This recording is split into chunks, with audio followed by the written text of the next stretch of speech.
We find unfortunately today, many Muslims, they say, or they have in their hearts doubt, or they have bad thoughts about their Creator subhanahu wa ta'ala. They're full of doubt regarding the fact that everything that has happened, everything that will happen, and that nothing will happen except that it has been preordained and predestined by Allah subhanahu wa ta'ala.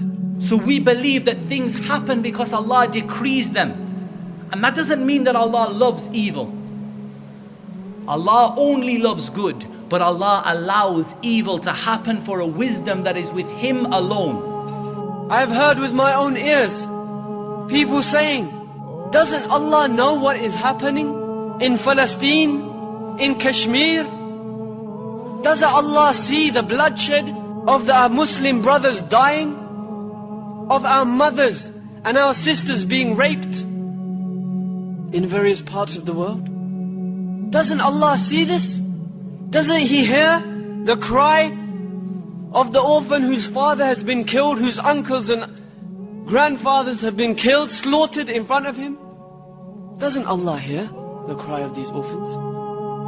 They say, where is the izzah? Where is the honor that belongs to Allah, to His deen, to the Muslims?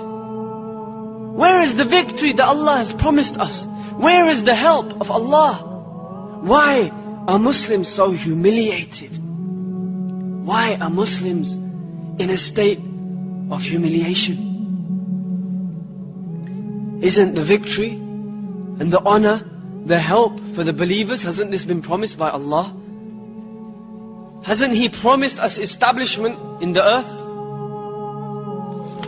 So they ask the scholars, the da'is, and the students of knowledge, where is this victory? Where is this honor?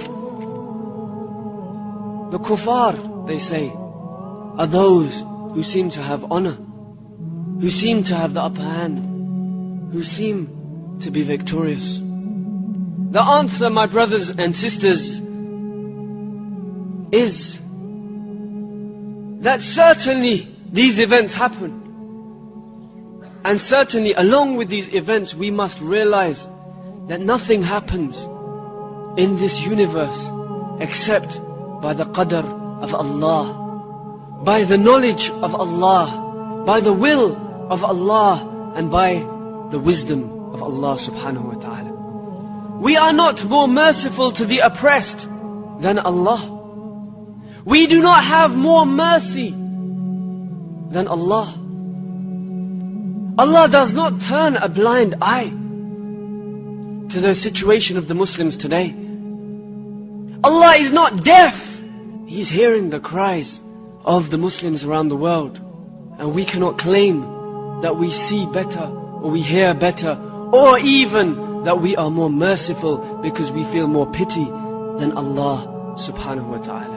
Ar-Rahman Ar-Rahim. To have Iman, faith, in Qadr, predestination, the good and the bad thereof, is something which is a pillar from amongst the pillars of Iman. Your Iman is not sahih, it's not correct, and it's not accepted from you until you have Iman and full yaqeen, full faith and certainty in this fact that nothing happens in the universe except by the will, knowledge and wisdom of Allah subhanahu wa ta'ala. This belief, wallah, will save you from every strife and struggle. And the Muslims today are in such time of strife and struggle because of this lack of belief in the qadr of Allah subhanahu wa ta'ala. And belief in qadr is not all of one level. At the beginning you say, look, I believe in it. It's hard for me, it's a bitter pill to swallow, but I believe. Then later on you say, no, I accept it. I accept that this is the decree of Allah for me. And then above that you become content with it. You start to say the highest level and you say, I am pleased with whatever Allah decrees for me. If Allah decrees that I'm going to be hunted down and chased down in a country by an oppressive, evil person, then that is what Allah has decreed for me, and I'm going to be happy with what Allah subhanahu wa ta'ala has decreed for me. Be patient. because your final destination is Jannah. This is what we say to the believers today that are being tried. Be patient, because your final destination is Jannah.